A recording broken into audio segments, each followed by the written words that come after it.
your girl Brittany Kiss, and I'm coming to you with a quick video. Today I'm going to be talking about nursing, specifically labor and delivery nursing. I get a lot of questions from family members of my patients and, just their cousins, their sisters, their friends that come in, and they are just so fascinated by labor and delivery, and they want to know everything that there is to know. So this video is for people that are interested in working on a labor and delivery unit as a nurse. I work on a labor and delivery unit as a nurse, and I absolutely adore the population of women and children. If I'm going to be a nurse, this is the only area that I see myself working in. I do have other aspirations. I have a lot of business ideas and just endeavors that I plan on going for, and I am a certified lactation consultant, and I would like to dive more into that practice as well. But yes, labor and delivery nursing is my current nurse home at this time. So you want to be a labor and delivery nurse. What is it that you need to know? Number one, you need to know that you need to go to school. By school, I mean a college or university where you can get your degree in nursing. I suggest that you go ahead and become a registered nurse right off the bat, only because in the long term, you will have more financial benefit. If you become an LPN, by all means, there's nothing wrong with that, but a lot of the hospitals now are phasing out LPNs, and they're requiring their staff that don't have their bachelor's to go back to school to get it. They usually give them a time frame for when it has to be done. But, if you plan on working in the hospital, it's just going to be your best bet to go ahead and get your bachelor's in nursing. Now, by all means, if you cannot do it this way for whatever reason, go ahead and do it the way that you need to. But just when you get a chance, circle back and go ahead and just get your bachelor's. Because I do think that it's going to be beneficial for you in the long run. Now, second thing, you have to pass your board exams. Once you pass your board exams, then you will be licensed as a registered nurse. Woohoo! So from that point, you can basically apply to any unit that you would like to work on, from labor and delivery to med-surg to cardiac to neurology to oncology. You will be trained by the staff on the unit that you end up working on. So I say if you have a desire to work on labor and delivery, go ahead and apply for it straight off the bat, straight out of nursing school. Some professors discourage, applying for a specialty right off the bat. They say you should get experience in a general unit first so that you can just get a wide range of knowledge and then go from there. And I do understand that perspective. However, I don't agree with it because, if there's an opportunity for you to do something that you truly want to do right in front of your face, I feel like you're crazy not to try and take it if it's there. So if there is an opportunity, a labor and delivery position available, and you are fresh out of nursing school and that's what you want to do, by all means, please apply. You might just get it and they will train you. But if you don't get it or there's not something available at that time, don't fret. Go ahead, get in where you can on one of those general floors and get your experience, and then go from there. Transfer after a year or two. And in the meantime, just try and make contacts with people that can help you. Go over and talk to the nurse manager of labor and delivery. Introduce yourself. Let her know that you are interested in working on that unit, okay? So when the time comes, you have a better opportunity of being able to slide into that position. So yeah, don't fret. Don't lose sight of your dreams and your hopes and your goals. Please don't do that. If anything, just put them, meditate on them. Focus on them every day until you get them. Because as nurses, we are caregivers. We care for people all day and all night. It is a lot on your mind, on your body, and on your spirit. So it's very important that we take care of ourselves. And I'm not just talking about physically, I'm talking about mentally and spiritually. So do not deny your goals and your dreams and your passions, because if you do that, you can literally start to become sick and suppressed and depressed by you constantly denying yourself of what is possibly your calling in life, okay? So please, if you don't get into where you want to right away, or if you get into where you want to right away and you decide that, you know, it's not for you, or it's something that you're not interested in, don't beat yourself up. Just reset, you know, circle back and figure out your next move. Opportunities always come. They come and they go. So one will always be right on the corner. So let's say you get into labor and delivery. No, when you get into labor and delivery, what can you expect? Okay, you can expect a lot of fun.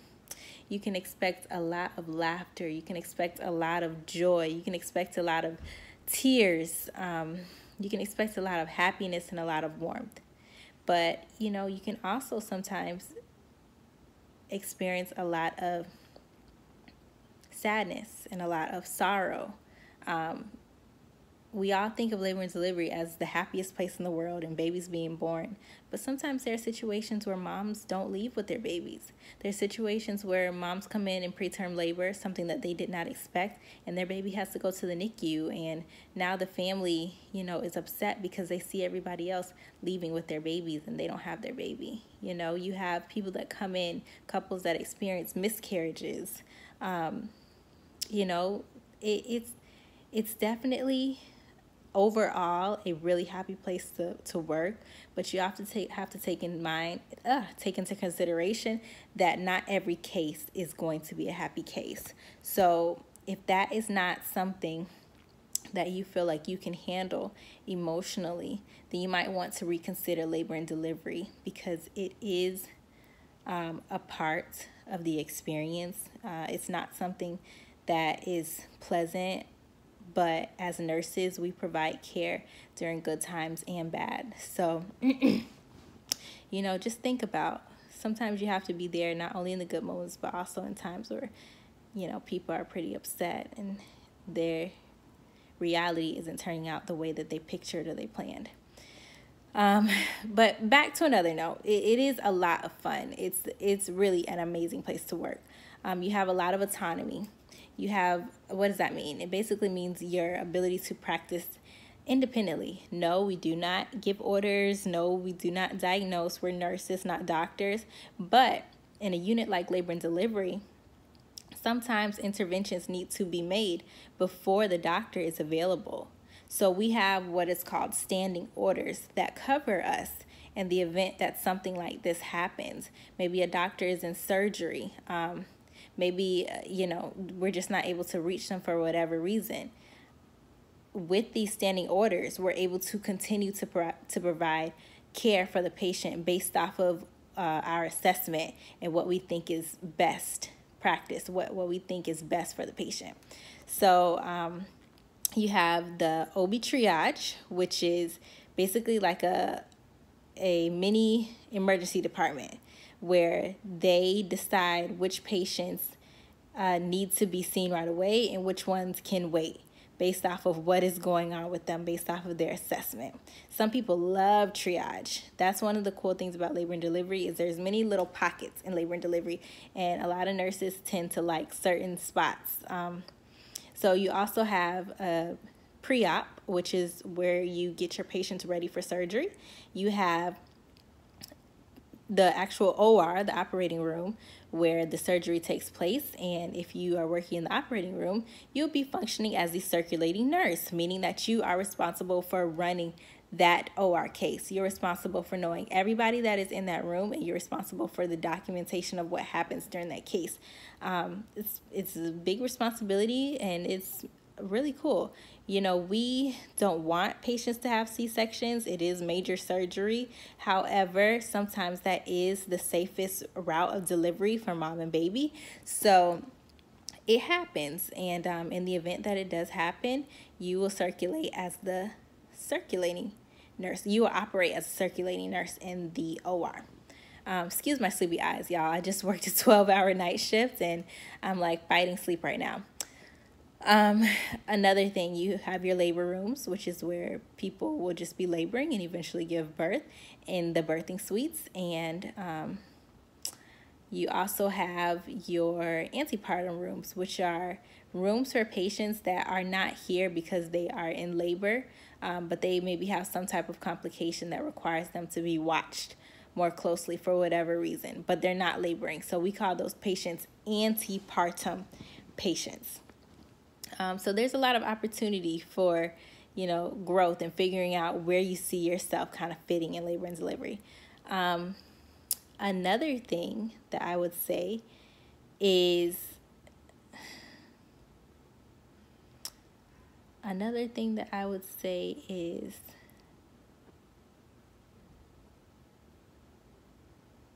labor and delivery. Sorry for that pause, y'all. The sleep is starting to come over me at this very moment. But another thing that I would say is we talked about triage. We talked about the different units. We talked about how sometimes there can be sad times as well as good times. Vulnerability. It's a very vulnerable time when you're in labor. So if you are not able to be a compassionate person, then labor and delivery may not be for you. Labor is extremely intense, and there comes a time where things are so intense and the woman is really not able to do anything about it because labor is happening to her whether she likes it or not. Labor is happening to her whether she likes it or not. So you have to be with her during those times that are super intense, during those times where she feels like she can't make it or she can't do it anymore. And you are there as her nurse, you're there as her doula, you're there as her birth coach to encourage her, to give her a kind word when necessary, or to give her a little push or a nudge. Not physically now. I'm talking about with your mouth, with your words. We don't want any patient abuse reports here. But, when it's necessary, you are really, really there going through this with her. So it's a blessing to be able to experience such a sacred moment with somebody that you would have never known.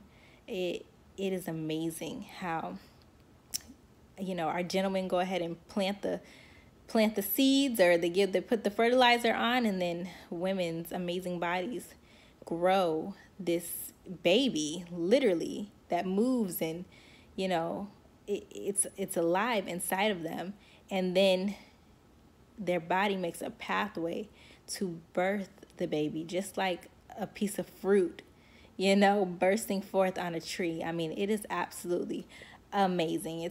And then to see the smiles and the pure joy on patients' faces when they see or hold their baby for the first time, there's nothing like it. It's really euphoric. It's an awesome feeling. But yeah, there's a lot of elements to labor and delivery, y'all. You'll definitely learn how to critically think, how to assess your patient thoroughly, how to really listen to what they're saying, because sometimes that is all that you have to make decisions.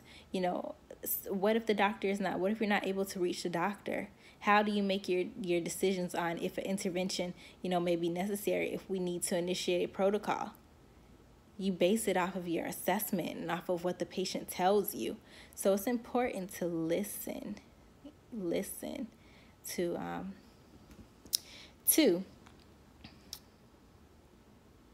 what the patient tells you. So I think I'm pretty much going to wrap it up for now. I hope that y'all enjoyed this video. If you all have more questions, comments, concerns, or, you just want to talk to me, chat with me about anything related to nursing or labor or travel nursing, because I am a travel nurse, feel free to leave a comment below. And if you like this video, please like and subscribe. And I hope y'all have a blessed day. Till next time.